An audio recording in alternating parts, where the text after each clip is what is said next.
بیبیان مبارک د الله نه ویریږي، سزا ډېره مه ورکوه.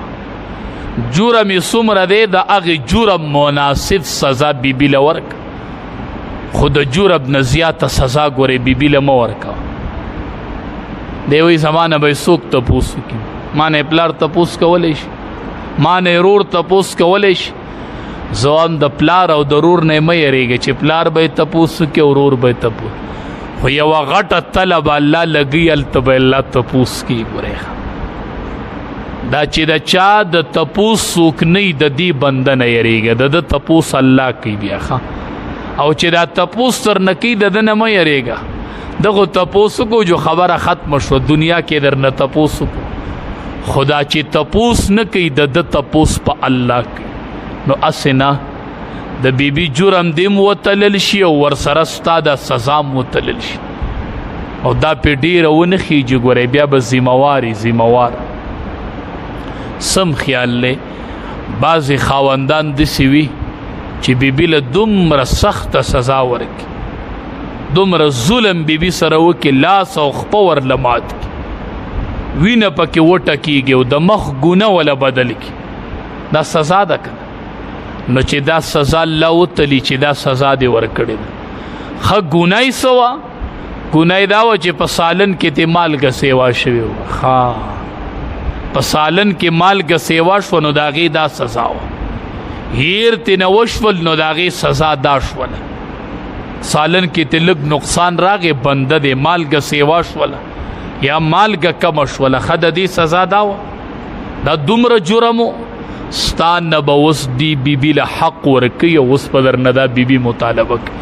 ولاړ به یې ښه چې څو دې دا معامله کلیر کړې ده نو مخې ته تللی نه شي، په دې معامله کې بل ته بیا ولاړې چې بیبي څو ماف کړی نه دا بل ته ولاړې، دا مطالبه به در نه کېږي. او دا خو یاد ساتئ نبی کریم صلی الله علیه وسلم د بیبیانو د حق په باره کې یو دا ویلي چې دا به په مخ نه وخېښه، که ګنام وکړي او د والو ضرورت هم راشي، خو ښځه به په مخ باندې نه وکړي، په مخ به سزا نه ورکوي.